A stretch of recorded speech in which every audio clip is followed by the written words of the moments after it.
Hello everyone, in this tutorial we're going to talk about how to create a Discord forum channel. So, first of all, you're going to go into your Discord server, then press right here, then go into server settings. Once you're here, you're going to go over here, enable community, then press get started.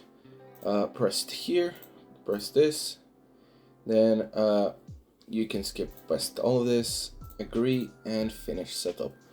Then you have finally changed your Discord server from a regular one to a community server.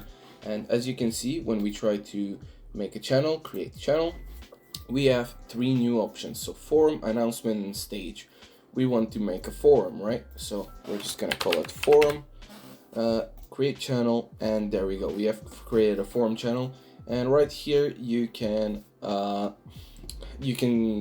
customize it. There is some guides to how to do this, and there's like a get started list that you want to complete, and that's pretty much it. That's how you make a forum channel on Discord. Anyways, thanks so much for watching. Make sure to like, share, and subscribe, and see you in the next one. Goodbye.